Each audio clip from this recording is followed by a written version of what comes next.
जय माँ लक्ष्मी। महालक्ष्मी के कृपा के बिना संसार का कोई भी कार्य पूरा नहीं हो सकता। महालक्ष्मी की आराधना हम कैसे करें इस बार दीपावली में, क्या क्या ये वो विधान है, क्या करना चाहिए क्या नहीं करना चाहिए, इन तमाम बातों के बारे में जानकारी देने के लिए इस वक्त हमारे सामने उपस्थित हैं ज्योतिषाचार्य डॉक्टर रजनीकांत श्रीवास्तव जी। स्वागत है आपका आचार्य जी। धन्यवाद जी। जैसा कि मैंने कहा कि महालक्ष्मी के बिना तो कोई कार्य हो ही नहीं सकता जीवन का, महालक्ष्मी की बहुत आवश्यकता है जी। कब पूजन है, इसका शुभ मुहूर्त क्या है और क्या बताना चाह रहे हैं आप? सबसे पहले देखिए, हमें यह है कि लक्ष्मी पूजन हम लोग क्यों करते हैं। देखिए, लक्ष्मी का संबंध जहाँ तक आप समझते होंगे और हम लोग जानते हैं, मुद्रा से भी है, धन से भी है, संपत्ति से है। हमें वैभव लक्ष्मी चाहिए, कीर्ति लक्ष्मी चाहिए, यश लक्ष्मी चाहिए, सुख लक्ष्मी चाहिए, शांति लक्ष्मी चाहिए, स्थिरा लक्ष्मी चाहिए, और घर में इनकम होनी चाहिए, आरोग्य लक्ष्मी चाहिए। और भगवान विष्णु की धर्मपत्नी होने के कारण सर्व पूजनीय है लक्ष्मी माता। और लक्ष्मी जी ही इस टाइम में सबसे ज़्यादा प्रबल हैं। बिना लक्ष्मी जी के कोई काम नहीं होते हैं। तो लक्ष्मी जी का पूजन का जो इस साल जिसको हम लोग बोलते हैं दीपावली, वो पड़ रहा है 4 तारीख को, 4 नवंबर को, दिन बृहस्पतिवार को। अच्छा। अब इसकी पौराणिक कथाओं के ऊपर जाते हैं। एक कथा ये आती है कि एक बार क्या हुआ था कि दैत्यराज बाली ने कई देवताओं को बंधन बना लिया था और लक्ष्मी जी के भी रूप को, लक्ष्मी रूप को भी बंधन बना के रख लिया था। तो भगवान विष्णु ने दैत्यराज का वध करके लक्ष्मी जी को वहाँ से छुड़ा लिए थे और सारे देवी देवता को छुड़ा के लाए और उनके राजपाट लक्ष्मी जी के कृपा से पुनः प्राप्त हो गई। अच्छा। दूसरी कथा आती है और ये कई रामायण में भी कई जगह ये प्रसंग है और ये सत्य भी है। बहुत प्राचीन का तो कुछ नहीं कह सकता मैं, लेकिन मानता हूँ मैं। तो भगवान श्री राम 14 वर्ष के वनवास के बाद लंकापति रावण का वध करने के बाद फिर वो जब अपने अयोध्या नगरी में आते हैं तो अयोध्या के जो इतने जनता लोग हैं, राजा भरत का शासन था, उन्होंने पूरी साफ सुथरा स्वच्छ करके अयोध्या नगरी को सजाया था और दीपों की माला जिधर देखो उधर थी। और वो भगवान राम उस दिन आए अयोध्या नगरी में। तब से एक परंपरा चली कि उस दिन दीपोत्सव मनाया। हाँ, दीप लोग जलाते हैं और इसका पूजन करते हैं। और क्या इतनी सुंदर लगती है दीपावली के दिन। ये पटाखे, फुलझड़ियाँ, ये सब तो जैसे जैसे कलयुग के अंदर मॉडर्न लाइफ में हम लोग आए, ये सब तो बाद में होती आई हैं। दीप से शुरू हुई थी और आज भी किसी के स्वागत के लिए दीप रख के थाली में स्वागत किया जाता है और प्रकाश, अंधेरे को प्रकाश में कन्वर्ट किया गया। इस तरह की बातें आई। अब इसका कई चीज़ें हैं। आप साइंटिफिक रीजन भी देखिए, वास्तु वाली भी बातें बताएंगे। होता है कि इस मौसम में इतने छोटे मोटे कीड़े मकोड़े फतिंगे हो जाते हैं कि घर के अंदर रहना मुश्किल होता है।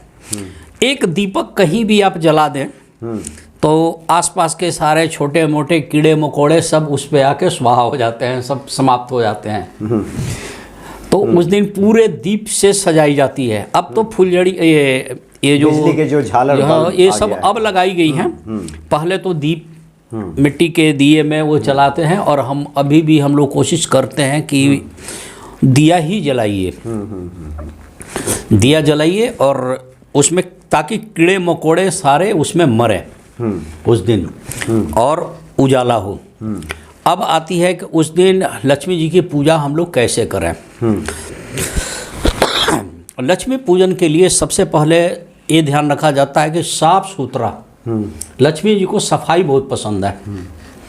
तो पूरा आपने देखा होगा कि पूरी दिवाली के कार्तिक मास में लोग पूरे घर की सफा के चकाचक करके, कई लोग तो चूना पोताई चाहे पेंटिंग करा वरा के घर को पूरी डेंटिंग पेंटिंग करके सजा देते हैं और उस दिन फिर लक्ष्मी जी की पूजन की जाती है। लक्ष्मी जी को सफाई पसंद है तो सफाई चाहिए उस दिन। लक्ष्मी जी को लाल चीज़ ज़्यादा प्यारी है। लक्ष्मी जी कमल के फूल पे हैं तो उन्हें वो चीज़ भी चाहिए, कमल का फूल पूजा में रखना चाहिए, लाल फूल रखना चाहिए। पूजा पर कमल गट्टे रखे जाते हैं, कौड़ियाँ भी रखी जाती है और विष्णु भगवान की भी तस्वीर होनी चाहिए। जिस दिन हम लोग लक्ष्मी पूजन करते हैं उस दिन श्री गणेश जी की भी पूजा जरूर करना चाहिए। ये विधान है कि किसी भी देवी देवता की पूजन करें तो शुरुआत हम प्रारंभ करें श्री गणेश जी से, विघ्न विनाशक और सर्वप्रथम के देवता का। साथ में ज्ञान की देवी माँ सरस्वती का भी उस दिन आह्वान होना चाहिए और उनकी भी पूजा होना चाहिए। तो आपने देखा होगा कि गणेश जी की मूर्ति के साथ या तस्वीर के साथ लक्ष्मी जी और बगल में सरस्वती जी की भी तस्वीर होती हैं और लोग उसका पूजन करते हैं। तो लक्ष्मी जी के पूजन करने से, लक्ष्मी का विधि विधान से आह्वान करने से लक्ष्मी जी खुश होती हैं। धनतेरस के दिन आपने धनवंतरी की पूजा कर दी, कुबेर महाराज जी की पूजा कर दी, अब लक्ष्मी जी का पूजन आप उस दिन करें। लक्ष्मी जी की पूजा में एक चीज़ ध्यान रखना चाहिए कि उस दिन लहसुन प्याज परहेज कर देना चाहिए, नॉनवेज वगैरह बिल्कुल परहेज होना चाहिए। और इस दिन विधि विधान से कमल गट्टे के माला से लक्ष्मी जी का मंत्रों का जाप किया जाता है। कुछ नहीं याद है, कुछ मंत्र याद नहीं है तो ओम श्री लक्ष्मी नमः। अच्छा आचार्य जी, समय कब से कब तक? हाँ, उसकी मैं आपको बता दूं। वैसे तो हर जगह अलग अलग पत्रों में अलग अलग चीज़ें हैं। तो इसमें क्या है कि 6:09 शाम से अच्छा 8:20 तक समय है, शुभ मुहूर्त है पूजा। उस टाइम में एकादशी नारियल रख लीजिए, अच्छा, और श्री यंत्र रख लीजिए, कमल का फूल रख लीजिए, कमल गट्टे की माला ले लीजिए। इसके अलावा आप लक्ष्मी जी से संबंधित जितने भी, जैसे धान होती है, लावा होती है, चावल भुना हुआ लावा होती है, बतासे होते हैं, ये सारी चीज़ें इस दिन लक्ष्मी जी को खीर पसंद है, केसर की या हलवा बना लीजिए। ये सारी चीज़ें रख के लक्ष्मी जी का पूजन कीजिए। और लक्ष्मी जी के पूजन करने के बाद सरस्वती जी का भी आह्वान करना चाहिए, उनका भी पूजन करना चाहिए। लक्ष्मी जी की सफाई बहुत पसंद है, स्वच्छता बहुत पसंद है, सदाचार बहुत पसंद है। देखिए लक्ष्मी के कई रूप हैं, मैंने अभी बताया। उसमें एक रूप है स्थिरा लक्ष्मी, एक होता है चंचला लक्ष्मी। चंचला लक्ष्मी इधर से आती हैं और इधर को जाती हैं, ठहरती नहीं है। अगर आपको स्थिरा लक्ष्मी का घर में लक्ष्मी धन आपकी प्रॉस्पेरिटी हमेशा स्थायी रहे, लंबे पीरियड तक रहे, धन का संग्रह ठीक ठाक रहे, लंबे पीरियड तक रहे, तो स्थिरा लक्ष्मी का जाप करना चाहिए। और उस दिन कनकधारा स्रोत, लक्ष्मी सूक्त का पाठ, ये सब करना बहुत अच्छा रहता है। लक्ष्मी जी के पति हैं विष्णु भगवान, तो उनका भी आह्वान होना चाहिए, पूजा करना चाहिए। इस तरह की चीज़ें हैं। बाकी अगर आपको और कुछ जानकारी तो लेनी है, आप चूँकि देखिए तो पूजन विधान है और उसके बाद आप चूँकि वास्तु आचार्य भी हैं, उस दिन दिवाली के दिन कुछ विशेष कार्य की करने की आवश्यकता या कुछ ऐसी चीज़ों को, जैसे कि वास्तु आचार्य लोग बताते हैं कि आप इस दिशा में पूजा करें, इस तरह से पूजा करें, इन सामग्रियों को इकट्ठा करें या इन बातों से बचें, परहेज करें, कुछ इस तरह की? देखिए लक्ष्मी पूजन में सबसे ज़्यादा जरूरी क्या होता है कि धन संग्रह से इसका ज़्यादा संबंध है। तो हम लोगों को क्या करना चाहिए कि उस दिन धन संग्रह के लिए लक्ष्मी जी का आह्वान मन से करना चाहिए। कई लोग अपना बही खाता वगैरह भी रख के पूजा करते हैं, आपने देखा होगा। आय व्यय, कई लोग चित्रकूट पूजा के भैया दूज के दिन भी करते हैं। तो इस तरह से करना चाहिए। श्रीयंत्र की साधना करनी है, माने उसकी प्राण प्रतिष्ठा करनी है, तो लोग उसी दिन करते हैं। जिसके घर में सेविंग नहीं है, खर्च बहुत है हो रहा है, हाँ, तो वो लोग कौड़ियाँ वड़ियाँ हो गई, या हल्दी की ले ली, 5 हल्दी की गांठ ले ली, लाल कपड़े में बांध करके लक्ष्मी जी के सामने आह्वान करके लक्ष्मी मंत्रों के साथ अभिमंत्रित करके उसको अपने तिजोरी में रख लेते हैं। तो उनके पास सेविंग बढ़ जाती है। कई लोग क्या करते हैं कि अपने जितने भी ज्वेलरी वगैरह हैं उस पर चावल के छींटे वोटे सब मार कर लक्ष्मी जी से पूजा ये सब कर उड़ के उसमें डाल देते हैं, लाल कपड़े में लपेट देते हैं या पीले कपड़े में लगा, कुछ भी नहीं मिलता है तो कई लोग किशमिश वो जो होती है छुहाड़े वगैरह ये सब चीज़ों को भी करके या उसके अपने तिजोरी में रखते हैं। तो सेविंग करने के लिए जितने उपाय हैं वो मोस्टली लक्ष्मी पूजा के दिन की जाती है। कोई आदमी बहुत बीमार है, सही नहीं हो रहा है, तो लक्ष्मी जी से प्रार्थना की जाती है कि हे आरोग्य लक्ष्मी, हमारे इस आदमी की ये बीमारी है, इन्हें ठीक करें। और उस दिन करके लक्ष्मी जी से का आशीर्वाद लेके उसको टीका उका कर दिया जाता है, सेविंग कर दिया जाता है, तो बहुत कुछ सही होना शुरू हो जाता है। अच्छा आचार्य जी, बहुत लोगों का ये सवाल होता है कि उनके घर में पैसा ठहरता नहीं, जैसा कि आपने कहा कि चंचला लक्ष्मी होती हैं, आई और निकल गई। कुछ लोग चाहते हैं कि कुछ पर्स खरीदें, कुछ लोग चाहते हैं कुछ तिजोरी में किस प्रकार से रखें, या कुछ और भी उपाय कि सालों भर उनके पर्स में पैसा जमा रहे, कुछ इस तरह के उपाय कुछ हो तो आप बताते। देखिए मैं बताऊं, लक्ष्मी जी की एक सवारी उल्लू है। जिस आदमी के पास बहुत ज़्यादा धन संपत्ति आने लगती है तो वो आदमी अपने मन से उल्लू बन जाता है, बेवकूफ़ बनना शुरू हो जाता है। और जब आदमी उल्लू बन जाता है फिर लक्ष्मी उड़ जाती हैं, चली जाती हैं। आपने देखा होगा कि अहंकार से मनुष्य का नाश होता है। आज ना तो कल होता है, खूब पैसा आ रही है, खूब जी उड़ा रहा है जी, धन पूरा एकदम, गरीबों को कुछ नहीं समझता, असहाय आदमी चाहे किसी अन्य को कुछ समझता नहीं, हर वक्त वो अपने उसमें रहता है, मद में है, घमंड में है। लक्ष्मी जी चूर कर देती हैं। तो इस दिन आप जिसको कुछ देते हैं तो आपको लक्ष्मी जी कृपा आपके ऊपर होती है। यही विधान के कारण आपने देखा लक्ष्मी पूजन के बाद लोग धनतेरस के दिन से ही दिवाली की गिफ्ट वगैरह देना शुरू कर देते हैं। अपने परिचितों को देते हैं, अपने सेवक को देते हैं, आपसे जूनियर कोई है उनको दीजिए, या जिससे आपका ज़्यादा कुछ है आप उनको दीजिए। जितना आप देंगे लक्ष्मी उतनी लौटाएंगी। और इसमें अहंकार नहीं किया जाता है, अहंकार की ये दुश्मन है। और लक्ष्मी जी के साथ सरस्वती हमेशा होती हैं, लेकिन साथ में उल्लू भी है, ये मैंने आपको बताया। जो आदमी धन के मद में है या किसी तरह से अहंकार में है तो उसका अहंकार तोड़ना लक्ष्मी जी का ही काम होता है। और माया के रूप भी हैं लक्ष्मी जी, मायावी भी माना गया है इनको। रात को आप सोते हैं तो हम लोग वास्तु शास्त्री बोलते हैं कि अपने घर में बेडरूम में कभी भी शीशे का जैसे मिरर वगैरह लगाया हुआ है वो आप लगाए नहीं। अच्छा। वो क्यों मना करते हैं? हाँ। उसका मना करने के पीछे एक लॉजिक ये भी होती है कि उनकी रिप्रेजेंटेशन में जो लक्ष्मी रात को आती हैं तो वो अपना ही रिफ्लेक्शन देख के रिटर्न बैक हो जाती हैं कि यहाँ तो पहले से हमारी रिप्रेजेंटेशन में एक लक्ष्मी जी हैं। तो असली लक्ष्मी जी रिटर्न बैक हो जाती हैं, जो उनका वो रिफ्लेक्शन से चली जाती हैं। तो हम लोग बोलते हैं कि घर में शीशा उषा मतलब शयन कक्ष में ना, हाँ, बेडरूम वगैरह में न लगाएं, चाहे गलत डायरेक्शन में न लगाएं, ये सब बोला जाएगा। एक सवाल था आपका कि पूजा किस तरीके से करें, तब पूजा हमेशा आदमी को ना फेस कर लेना चाहिए नॉर्थ ईस्ट में। अच्छा। या पूर्व दिशा में करके, मतलब उत्तर पूर्व या फिर पूरब। अब कई बार बात ये आती है कि लक्ष्मी जी की मूर्ति किधर रखें, गणेश जी की किधर रखें, हाँ। ये भी एक सवाल आ जाती है। तो कहते हैं कि सदा भवानी दाहिने सन्मुख रहे गणेश, तीन देवता मिलकर रक्षा करें ब्रह्मा विष्णु महेश। तो आप उस हिसाब से सेट कर लीजिए। लक्ष्मी और गणेश को पति पत्नी समझने की भूल न करके एक तरह की मूर्ति, एक में ज्वाइंट वाली मूर्ति न रखें। मैंने अपने पहले वाले एपिसोड में बता रखा है धनतेरस के ऊपर क्यों ये पति और एक चुनरी या एक कपड़ा दोनों के ऊपर एक साथ ज्वाइंट ओढ़ाया ना करें, दोनों का अलग अलग करें, दोनों का भोग अलग अलग लगाएं। सबसे पहले गणेश जी का लगाई जाती है, फिर लक्ष्मी जी का लगाएं, फिर माँ सरस्वती का लगाएं।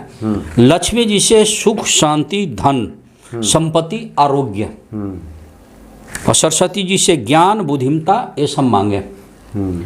आपके घर में सुख शांति आएगी। लेकिन इसमें जो परहेज मैंने बताया उस परहेज को आपको ध्यान में रखना है कि आपको बाय मिस्टेक भी उस दिन शराब नहीं पीना, नॉनवेज नहीं खाना, लहसुन प्याज का भी परहेज करें, तब तो ठीक है। एक देखिए, अब उल्लू बनने का एक और तरीका बता रहा हूँ। लोग कैसे बनते हैं, कई जगह ये परंपरा चलती है कि उस दिन लोग ना शेयर वो करते हैं, शेयर जुआ बाजार, खेलते हैं, जुआ खेलते हैं, जुआ खेलते हैं, सट्टा सट्टा लगाते खेलते हैं। हम लोग ज्योतिषाचार्य मना करते हैं। जुए का अंत बड़ा बुरा होता है, जुआ नहीं करना चाहिए। कई लोग शराब उस दिन खूब पीते हैं, ये सब चीज़ गलत है और इसको हम लोग को रोकना चाहिए, इसको बढ़ावा नहीं देना चाहिए, ये नाश करता है। आप लक्ष्मी जी की पूजा करें। अच्छा, एक लक्ष्मी का रूप आपकी पत्नी भी है आपके घर में, आपकी बहन बेटी भी हैं, उनकी भी उस दिन आपको ध्यान रखना है। गृह लक्ष्मी, गृह लक्ष्मी, तो ऐसा ना हो कि उनका भी अनादर हो। तो लक्ष्मी जी का इस तरीके से आपके सुख शांति में काफ़ी वृद्धि हो जाएगी। और ये करिए, कौड़ियाँ की पूजा करें, कौड़ियाँ ले जाके अपने तिजोरी में रख दें। इस तरह की कई चीज़ें हैं। और बताइए, दुर्व्यसनों से मतलब बचें उससे। बिल्कुल बचना जो भी चाहिए। दुर्व्यसन है, चूंकि आमतौर पे एक चलन रहता है कि लोग जुआ खेलने लगते हैं, ना ना, गलत है, सट्टेबाजी में लग जाते हैं, बहुत गलत है। इन सब चीज़ों से बिल्कुल बचना चाहिए। हाँ तो इस जी। तरह से सुख समृद्धि की वृद्धि होगी हाँ जी, हाँ और जी। स्थिर लक्ष्मी की प्राप्ति होगी। हाँ, स्थिरा लक्ष्मी। जी जी जी। तो अच्छा आचार्य जी, आपने कहा कि ये जो लगभग 2 घंटे का समय है ये पूजन का, इसमें महालक्ष्मी की जो विधिवत पूजन है उसके बाद आराधना करें और आराधना के बाद प्रसाद वितरण करें और इन दुर्व्यसनों से बचें। अन्य भी कुछ, जैसे कुछ लोग होते हैं कि रात्रि में भी कुछ लोग पूजा करना चाहते हैं, कुछ लोग हैं कि मध्य रात्रि में भी कई बार आराधना करते हैं महालक्ष्मी की, इसके बारे में भी कुछ जानकारी? ऐसा कुछ नहीं है, जब आपके मन में श्रद्धा है, हाँ, आप पूजा कर सकते हैं। बस यम काल ना हो, राहु काल ना हो, अशुभ काल ना हो। हमने तो आपको एक मुहूर्त बताई 6 से 8 के बीच का, शुभ मुहूर्त जो है, हाँ, शुभ मुहूर्त है। आप अपने नियरेस्ट कोई आचार्य हैं, आपके गुरु हो, पंडित हो, उनसे भी आप सलाह ले सकते हैं। ये मत समझ लेना कि हम ही बहुत बड़े माने पहलवान हैं, ऐसा कुछ नहीं है। शुभता देख के पूजा कीजिए और पूरे दिल से करिए, हृदय से पूजा कीजिए, लक्ष्मी जी की कृपा पर बनेगी। अब सुख शांति आपको जरूर आएगी, आपके धन बढ़ेगा, ये मेरा दावा है। सुख समृद्धि और धन की वृद्धि होगी। चलिए आचार्य जी, आपने काफ़ी कीमती और अच्छी जानकारी दी, और ख़ास करके कुछ वो उपाय जो आमतौर पे व्यक्ति वो भूलें करता है पूजन में, जैसे आपने कहा कि उत्तर पूर्व दिशा की तरफ मुख करके वो पूजा करे। गणेश जी और लक्ष्मी जी को जो प्रतिमा जो खरीदी जाती है धनतेरस के दिन, वो युग्म ना हो, मतलब जुड़ा हुआ ना हो, बल्कि पृथक हो, अलग हो, भले ही बेस एक हो, लेकिन पृथक हो। जो चुनरी चढ़ाएं वो एक चुनरी ना चढ़ाएं, अलग चढ़ाएं, भोग लगाएं अलग अलग चढ़ाएं। ये जो कुछ एहतियात हैं, जो जानकारी है, जो छोटे छोटे भूलें आमतौर पे आदमी करता है और कई बार विद्वान पंडितों के नज़र से भी वो चूक जाता है। अभी देखिए जी, इसमें एक और बात बताएं। अब देखिए, हर साल कोई ना कोई त्यौहार कुछ ऐसा आता है कि अखबारों में बहुत कुछ देखने को मिलता है, टीवी में भी आचार्य जी लोग, पंडित जी लोग कुछ बोलते हैं। इस साल दिवाली पर चतुर्भुजी योग बना हुआ है। अच्छा, तुला राशि में सूर्य आ गए, उस दिन रहेंगे, वहीं पे चंद्रमा रहेंगे, वहीं पे मंगल रहेंगे, वहीं पे बुध रहेंगे। अब देखिए 4 ग्रह हैं। सूर्य सौर मंडल के राजा हैं, तो सौर मंडल के राजा तुला राशि में अवेलेबल हैं। बेशक तुला राशि में सूर्य को रहना हल्का सा नीच भी माना गया है, लेकिन वो पार्टिकुलर एक अंश पे। तो राजा जो हैं तुला, उसको बोलते हैं तराजू को, बिजनेस पे। तो बिजनेस पे राजा खड़े हो गए। अब वहाँ पे उनके मित्र चंद्रमा, जो मन के भी कारक हैं और माता के भी कारक हैं और शोभा के भी कारक हैं और कोल्ड के भी कारक हैं और नदियों के भी कारक हैं, वो भी खड़े हो गए। जल तत्व वो खड़े हो गए। वहीं पे मंगल आ गए। मंगल सेनापति भी हैं और भ्राता हैं, भाई योग ग्रह हैं। भवन भूमि के भी कारक ग्रह हैं मंगल ग्रह, साहस के भी कारक ग्रह हैं, मंगल देवता भी वही हैं ग्रह। अब वहीं पे बुद्धि का कारक ग्रह, राजकुमार जिन्हें बोलते हैं ना, बुध राजकुमार, ये भी वहाँ पे हैं। तो ये 4 ग्रह जिस टाइम दिवाली की पूजा होगी उस दिन की बात मैं बता रहा हूँ कि चतुर्ग्रही योग बना हुआ है। अच्छा। ये एक तरह का दुर्लभ संयोग है। अब इसका आकलन, कैलकुलेशन और जो गेस हम लोगों ने किया है कि मार्केट के ऊपर इसका बहुत अच्छा इफेक्ट आएगा। इससे सुख शांति बढ़ेगी, मार्केट में उछाल आएगा। और लोगों को सुख शांति जनता को बढ़ेगी। ये एक दुर्लभ संयोग है।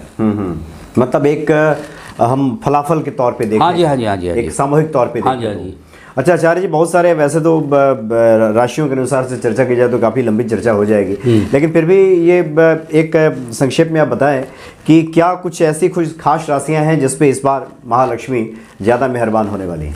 नहीं, देखिए सबके ऊपर है। तुला राशि में तो है ही। लक्ष्मी पूजा शुरू ही हो रही है। तुला राशि के है, इसमें ये ज़्यादा से ज़्यादा कहते हैं कि मेष राशि को उस दिन लाल फूल जरूर लक्ष्मी जी को चढ़ाना चाहिए। वृष राशि वाले को सफ़ेद चढ़ा देना चाहिए। और जो मिथुन राशि वाले हैं तृतीय, उन्हें ग्रीन कलर का कोई फूल मिल जाए या ग्रीन कोई भी चीज़ें उनको चढ़ाइए जिससे लक्ष्मी जी खुश हो। कर्क राशि हैं तो कर्क राशि के स्वामी जो हैं चंद्रमा जी बनते हैं, तो चंद्रमा जी से रिलेटेड कोई चीज़ चढ़ाइए, जैसे मिश्री चढ़ा दीजिए, ये है। और सूर्य है तो गेहूं के दाने, गेहूं चढ़ा दीजिए, या केसर युक्त मिठाई केसर वगैरह चढ़ा दीजिए, ये भी एक तरीका है। उसके बाद कन्या राशि हैं, उसके स्वामी बुध है, तो बुध को फिर ग्रीन चीज़ ज़्यादा अच्छी होती है, तो ग्रीन चीज़ आप चढ़ा दीजिए। उसके बाद सातवीं राशि तुला है, जिनका कलर जो है वाइट होती हैं, तो सफ़ेद चीज़ चढ़ाइए, खीर वगैरह चढ़ा दीजिए लक्ष्मी जी को। अब आ गई वृश्चिक राशि। वृश्चिक राशि का कलर भी लाल है, तो लाल चीज़ रख लीजिए, लक्ष्मी जी को चढ़ाइए, अर्पण कीजिए। धनु राशि का कलर पीला माना गया है, आप पीला चीज़ चढ़ा दीजिए। मकर राशि है, उनका मटमैला इसकी तरह ब्लैक कलर है, शनि स्वामी है उनका, कुंभ का, तो उन्हें कोई जैसे काली उड़द मसूर इस तरह की चीज़ें भी अर्पित की जाती हैं। तो इस तरह से आप कर सकते हैं। इसके बाद मीन राशि है, जल तत्व राशि है, तो मीन राशि वालों को उस दिन क्या करना चाहिए कि जल तत्व, गंगा जल, ये सब चीज़ें आप डालते ही हैं, उसमें थोड़ा चीनी डाल दीजिए। इस तरह से आप ग्रहमाई मतलब भी इसको जोड़ सकते हैं। राशियों की जो भी अलग अलग राशियों की अलग अलग जो रंग है, उससे संबंधित पदार्थ, पुष्प, सामग्री चढ़ाने के बाद महालक्ष्मी की कृपा ज़्यादा प्राप्त होता है। जी जी जी जी जी। चलिए आचार्य जी, बहुत अच्छी आपने जानकारी दी, और हम समझते हैं कि निश्चित तौर पे कुछ ऐसी छोटी छोटी चीज़ें भी हैं शामिल इसमें, जिसको अगर भक्तगण अगर करें, अगर उन उपायों को शामिल करें तो सुख समृद्धि की वृद्धि होगी घर में, और माता लक्ष्मी की निश्चित ही प्रसन्नता प्राप्त होगी। बहुत बहुत धन्यवाद आपका। सदा सुखी रहें आप लोग, दिवाली मंगलमय हो, सुख शांति आपके घर में आए, इसी कामना के साथ मैं आप लोगों से विदा ले रहा हूँ। जय माँ लक्ष्मी। जय।